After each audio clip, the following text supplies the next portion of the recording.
Hello students, welcome to all of you in my channel Let's Become Mathematician. Myself Renu Gupta, Professor of Mathematics in Dr. B.R. Ambedkar Government College, Kaithal. बहुत सारे lectures, बहुत सारे topics हम पढ़ चुके हैं. उसी सीरीज़ में आज मैं आपको जो करवाने जा रही हूँ वो है फोरियर सीरीज़. जो फोरियर सीरीज़ है ये डिस्कस करने से पहले मैं आपको बता दूँ कि जो इसका इंट्रोडक्शन है वो जोसेफ फोरियर ने इंट्रोड्यूस किया था. जो इसका यूज़ होता है वो generally study of heats, flow of heat and theory of oscillation में 1810 में यूज़ किया गया था. कुछ कंसेप्ट्स की इसको करने से पहले हमें ज़रूरत पड़ेगी. सबसे पहले देखते हैं कि वो कंसेप्ट्स क्या हैं. इवन फंक्शन, ये चीज़ें हमने बहुत बार पहले भी पढ़ी हैं. इवन फंक्शन क्या होता है? अगर किसी फंक्शन में x की जगह पे -x कर दें और वो फंक्शन सेम रहे, उसमें कोई चेंज ना आए, तो उसे हम बोलते हैं इवन फंक्शन. x में है तो x की जगह -x, अगर वो फंक्शन y में है तो y की जगह -y, मीन जिस भी वेरिएबल में वो फंक्शन है और उस फंक्शन में हम सारे वेरिएबल्स का साइन चेंज कर दें और वो फंक्शन अनचेंज रहे तो उसे इवन फंक्शन कहते हैं.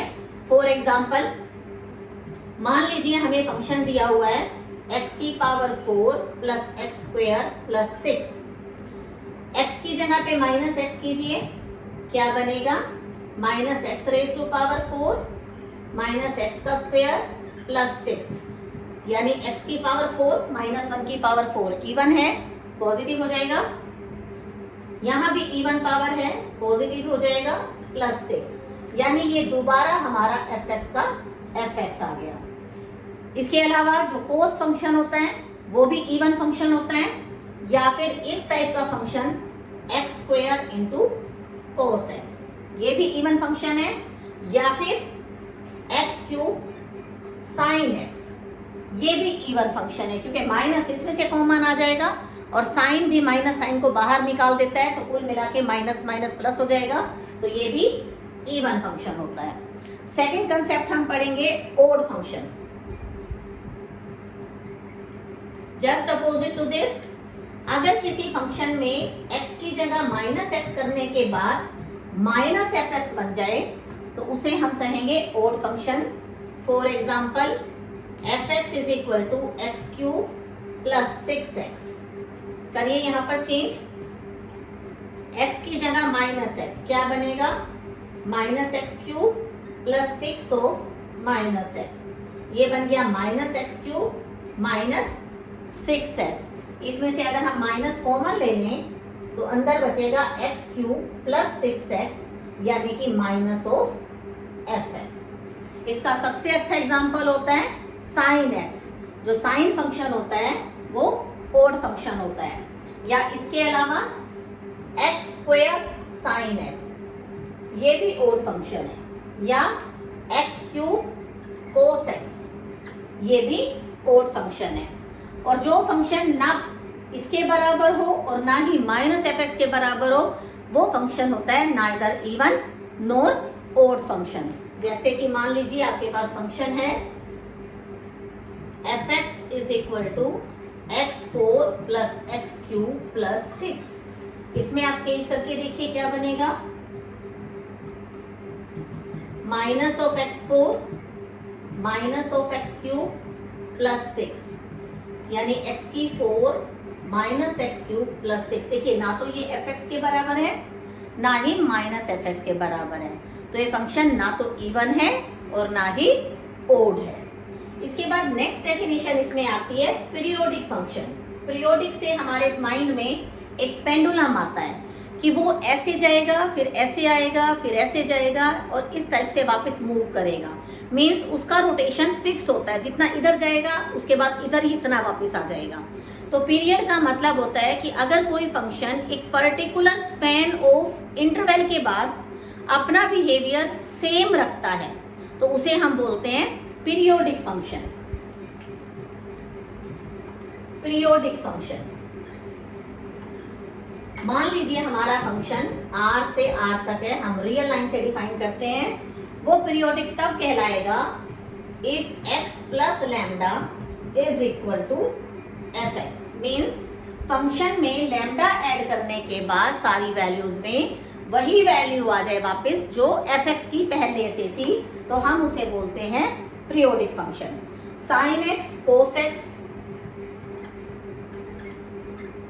Secant x and cosecant x, इन सब का पीरियड होता है 2 पाई। हमें पता है साइन 30 की भी वही वैल्यू होती है जो साइन 2 पाई प्लस 30 की होती है।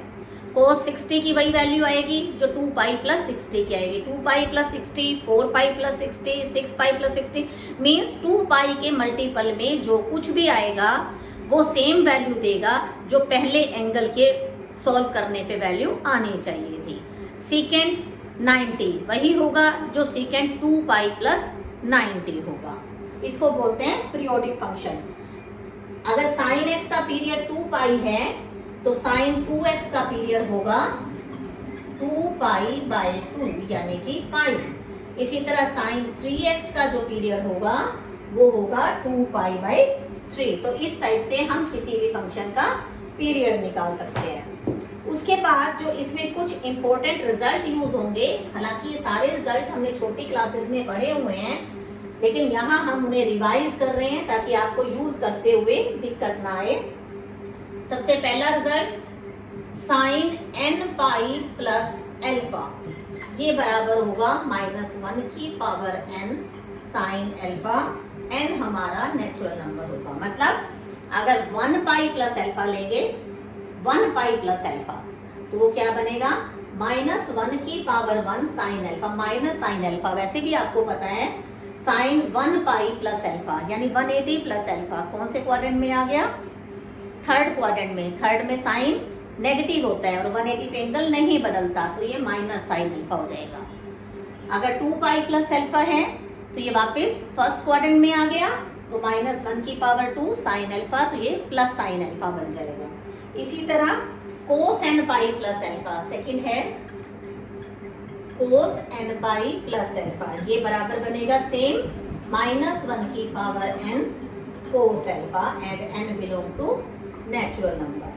थर्ड नंबर पे ये हमने यूज किया हुआ बहुत बार, हमें पता है साइन पाई के मल्टीपल में हमेशा आंसर 0 देता है। साइन पाई हो, 2 पाई हो, 3 पाई हो या साइन n पाई हो तो आंसर 0 देता है। हर केस में n belong to natural number रहेगा। एंड फोर्थ साइन 90 हो, साइन 390 हो, साइन 590 हो, यानी कि साइन 2n प्लस 190 हो, तो वो वैल्यू कितनी आएगी, साइन 90 की वैल्यू अल्टरनेट हो जाती है। साइन 90 की वैल्यू 1 होती है, साइन 390 की वैल्यू -1 होती है, साइन 590 की वैल्यू +1 होती है।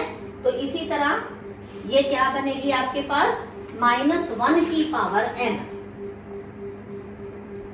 डिपेंड करेगा n इवन है या ओड है।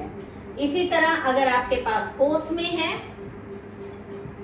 कोस 90, कोस 390, कोस 590 यानी कि कोस 2n प्लस 190, ये बराबर होता है 0 के। और 6th नंबर पे कोस 0, कोस 2 पाई, कोस 4 पाई, सारे इवन एंगल्स 0, 2 पाई, 4 पाई यानी कि कोस 2n पाई, ये सब बराबर होते हैं 1 के। 7th नंबर पे कोस पाई ओड नंबर में 3 pi, cos 5 pi and cos of 2n plus 1 pi, ये बराबर होते हैं -1 के। राइट, ये सारे फॉर्मूलेज हम टाइम टू टाइम पूरे फोरियर सीरीज में यूज करेंगे। अब करते हैं फोरियर सीरीज की डेफिनेशन। फोरियर सीरीज सबसे पहले हम मानते हैं कि f कोई फंक्शन है जो रियल वैल्यू है, बाउंडेड है एंड इंटीग्रेबल है। इंटीग्रेबल में भी पर्टिकुलरली रीमान इंटीग्रेबल है। रीमान इंटीग्रेबल हम पहले पढ़ चुके हैं।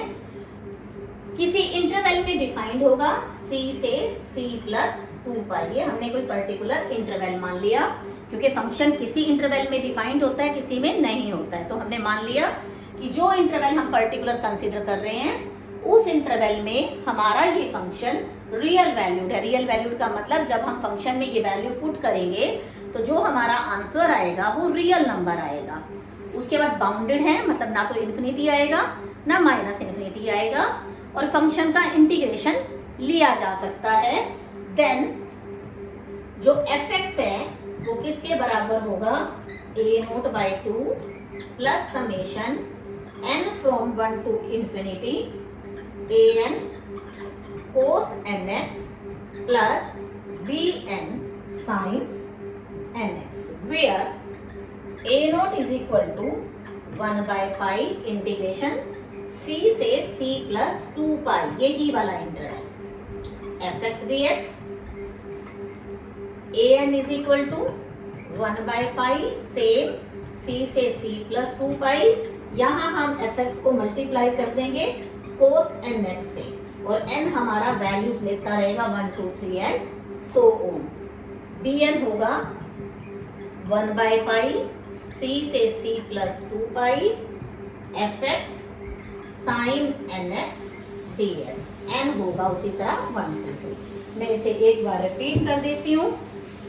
एक्चुअली में फोरियर सीरीज क्या है, किसी भी फंक्शन को एक कोसाइन और साइन की सीरीज की फॉर्म में एक्सप्रेस किया जाता है फोरियर सीरीज में, लेकिन वो तभी एक्सप्रेस किया जा सकेगा जब वो फंक्शन रियल वैल्यूड होगा, बाउंडेड होगा, इंटीग्रेबल होगा। तो उसकी सीरीज क्या बनेगी, fx is equal to a0/2 plus summation n from 1 to infinity an cos nx plus bn sin nx।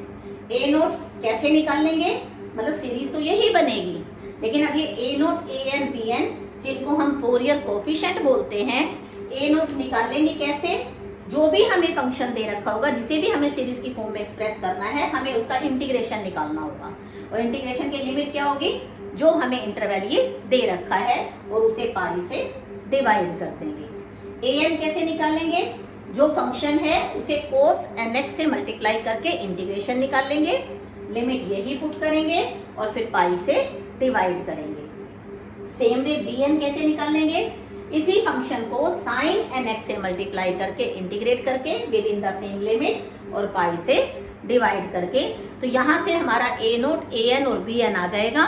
वो वैल्यू हम यहाँ पुट कर देंगे इस चीज के अंदर, तो हमारी फोरियर सीरीज हो जाएगी। मतलब हमने इसका मतलब उस फंक्शन को, जो भी फंक्शन हमें दे रखा है, चाहे वो fx is equal to x square दिया हुआ है, x स्क्वायर प्लस x दिया हुआ है, चाहे वो साइन की फॉर्म में दे रखा है, चाहे वो किसी भी फॉर्म में दे रखा है, उसे हम फोरियर सीरीज को की फॉर्म में एक्सप्रेस कर पाएंगे। एक एग्जाम्पल के फॉर्म में इसको समझते हैं कि ये कैसे किया जाता है।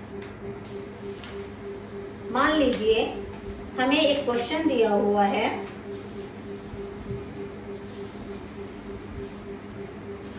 थोड़े से लेंथी इंटीग्रेशंस रहते हैं इसमें, जनरली हम इंटीग्रेशन बाय पार्ट्स का इसमें यूज करेंगे।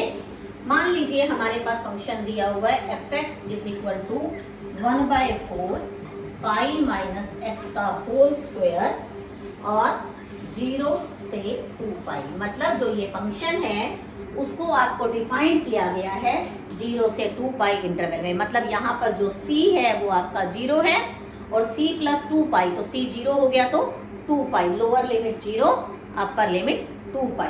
हमें इसे किसमें एक्सप्रेस करना है, फोरियर सीरीज में। तो सबसे पहले हमें क्या निकालना होगा, a0 का क्या फार्मूला था, 1/π इंटीग्रेशन जो भी लिमिट दे रखी है 0 से 2π इंटू fx कितना है 1/4 पाई माइनस x का होल स्क्वायर। मैं एक फंक्शन का इंटीग्रेशन करके आपको सॉल्व करके दिखाऊंगी, बाकी क्वेश्चंस में इंटीग्रेशन आप लोग खुद करेंगे, मैं डायरेक्ट उसका सॉल्यूशन लिखूंगी। इसका इंटीग्रेशन कैसे करेंगे, 1/4 को बाहर निकाल दो, अंदर इसका इंटीग्रेशन क्या बनेगा, पाई माइनस x की पावर 3/3 और फिर अंदर वाले का डेरिवेटिव पाई का 0, इसका -1, इससे डिवाइड लिमिट 0 से 2π। आप इस लिमिट को पुट कर लीजिएगा। लिमिट को पुट करने के बाद जो आपका सोल्व करके आएगा वो आएगा π² 6। लिमिट पुट करना कोई मुश्किल काम नहीं है, आप लोग इजीली कर सकते हैं। उसके बाद हम निकाल लेंगे an कैसे निकालते हैं, 1/पाई 0 से 2 पाई 1/4 पाई माइनस एक्स का होल स्क्वायर इंटू किससे मल्टीप्लाई करना है, कोस nx dx से। अब इसको हम करेंगे इंटीग्रेशन बाय पार्ट्स। इस 4 को तो बाहर निकाल दीजिए। कैसे करते हैं इंटीग्रेशन बाय पार्ट्स, आपको पता है कि जो x का फंक्शन होता है वो डेरिवेटिव में खत्म हो जाता है, तो हम इस चीज का डेरिवेटिव करेंगे और कोस nx का इंटीग्रेशन करेंगे। तो इसको करने का क्या तरीका रहेगा, ये as it is pi minus x का whole square as it is, cos nx का integration sine nx dividing by n minus integration 0 से 2 पाई, इसका डेरिवेटिव क्या आएगा, derivative 2 into pi minus x की पावर 1 इंटू -1 और ये sine nx dividing by n as it is. और फिर यहाँ पर हम लिमिट पुट करेंगे 0 से 2 पाई। हमें पता है कि जो साइन है ये 2 पाई पुट करने के बाद 0 दे देगा और 0 पुट करने के बाद भी 0 दे देगा, मतलब ये पार्ट हमारा सारा 0 हो गया। तो हमारे पास क्या बचा, एक तो ये 2 बाहर आएगा बाय 4 पाई पहले से है, एक ये n बाहर आ जाएगा, माइनस माइनस प्लस हो गया, 0 से 2 पाई हमारे पास रह गया पाई minus x into sine nx dx। अब इसका इंटीग्रेशन बाय पार्ट्स दोबारा करेंगे, ये एक कैंसिल हो गया तो हमारे पास रह गया 1/2n पाई। करिए इसका इंटीग्रेशन, सेम वही pi minus x as it is, sine nx का इंटीग्रेशन क्या बनेगा, माइनस कोस nx बटा n। फिर क्या करना है, इसका डेरिवेटिव, इसका डेरिवेटिव कितना होगा, माइनस साइन के साथ -1 तो माइनस माइनस प्लस और एक माइनस यहाँ पर पड़ा हुआ है तो ये कुल मिला के माइनस ही रह जाएगा कोस nx बटा n dx। और यहाँ पर इसकी लिमिट पुट करेंगे 0 से 2 पाई, तो ये कितना बनेगा, बाहर है 1/2n पाई, अंदर जब हम 2 पाई पुट करेंगे तो ये क्या बन जाएगा, पाई माइनस 2 पाई, मतलब पाई बचेगा और कोस 2n पाई कितना बनेगा, कोस 2n पाई 1, तो ये बन जाएगा हमारे पास पाई बाय n। 2 पाई ये पहले वाला तो 0 हो जाएगा और फिर माइनस साइन से जब हम 0 पुट करेंगे तो कितना बनेगा, माइनस ये पाई पाई ये 0 और माइनस ये, तो कुल मिला के कितना बन जाएगा, प्लस पाई कोस 0 कितना होता है 1, तो पाई बाय n। और उसके बाद इसका इंटीग्रेशन क्या बनेगा, ये हो गया हमारे पास माइनस कोस nx का इंटीग्रेशन होता है साइन nx बटा n स्क्वायर। यहाँ से आपके पास कितना बन गया, और एक ये 2 पाई भी पुट करना था तो ये आपके पास 2 पाई बाय n आ जाएगा। तो हमारा क्या होगा, फिर जब हम इसमें लिमिट पुट करेंगे 0 से 2 पाई, साइन इसको फिर 0 कर देगा, तो यहाँ से क्या बच गया, 1/2n pi into 2 pi by n। 2 पाई से 2 पाई कट गया तो हमारा रह गया 1/n स्क्वायर। तो यहाँ हमारा a नोट भी निकल गया, an भी निकल गया, एक साइड लिख लेते हैं। a नोट हमारा निकला पाई स्क्वायर बाय 6, an हमारा निकला 1/n स्क्वायर। अब हमें क्या निकालना है, इसका bn निकालना है। इसी तरह हम bn निकाल लेंगे।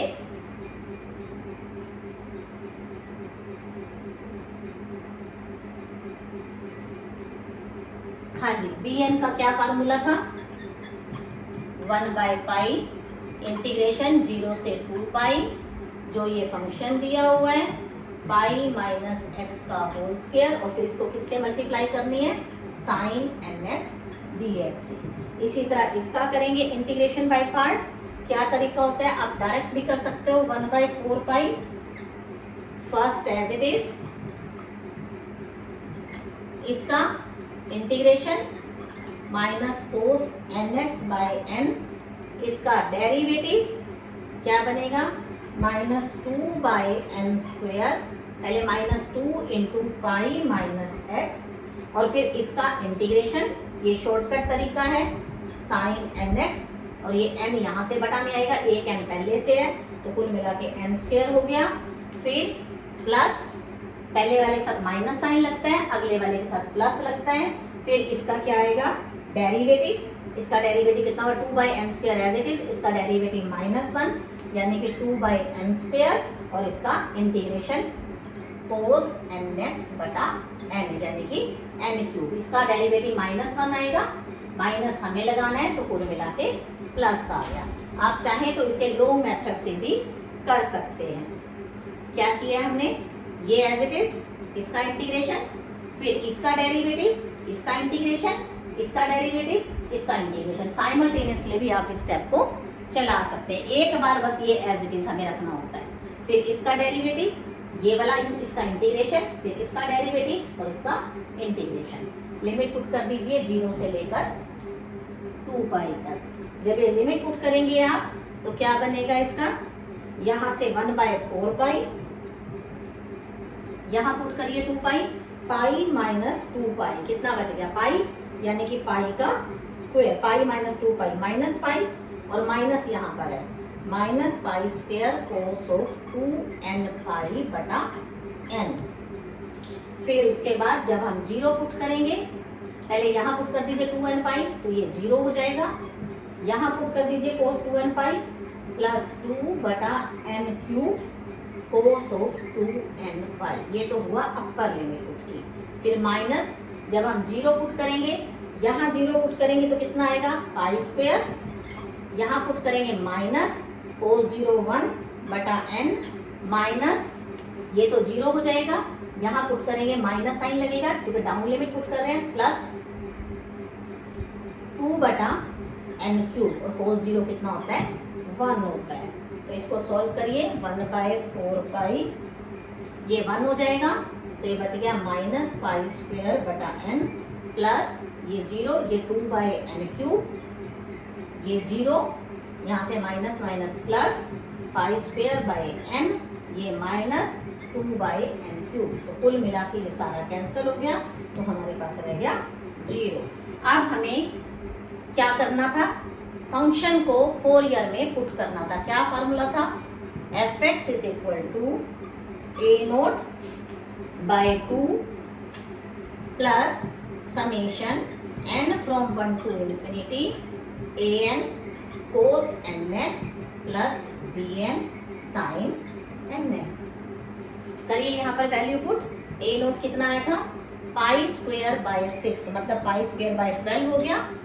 Summation n from 1 to ∞ an की value 1/n² into cos nx, ये आपका 0 हो गया, ठीक है। और fx हमारा कितना था, 1/4 इंटू π-x का होल स्क्वायर। आप चाहें तो इस समेशन को खोल सकते हैं, तो ये क्या बन जाएगा, π²/12 प्लस n की जगह 1 पुट करेंगे cos x, 2 पुट करेंगे 2² cos 2x, 3 पुट करेंगे cos 3x बटा 3² है। क्वेश्चन का सबका मेथड सेम है, सिर्फ आपको इंटीग्रेशन बाय पार्ट्स ढंग से करना आना चाहिए, और दूसरी बात आपको कोस की वैल्यूज एंगल्स में निकालनी आनी चाहिए। जो फार्मूले मैंने आपको शुरू में बताया कि साइन nπ कितना होता है, 2nπ कितना होता है, कोस nπ कितना होता है, फिर क्वेश्चंस में कोई मुश्किल नहीं है। तो एक क्वेश्चन मैंने यहाँ आपको करवाया है, ज़्यादा लेंथी लेक्चर हो जाएगा। बाकी के जो एग्जाम्पल्स है वो मैं आपको नेक्स्ट लेक्चर में करवाती हूँ। पहले आप इसको कीजिए and please subscribe my channel और कमेंट्स ज़रूर दीजिएगा, तभी हमें आगे लेक्चर बनाने के लिए मोटिवेशन मिलती है। Thank you very much.